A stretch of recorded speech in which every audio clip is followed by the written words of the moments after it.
আলহামদুলিল্লাহ, আল্লাহুম্মা সাইয়্যিবান নাফিআ। আলহামদুলিল্লাহ।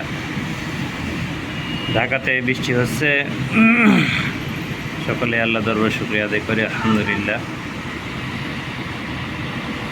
অনেক দিন পর এই গরমের ভিতরে বৃষ্টির মুখ চোখে দেখছি আমরা, আল্লাহ দরবারে শুকরিয়া আদায় করি আলহামদুলিল্লাহ।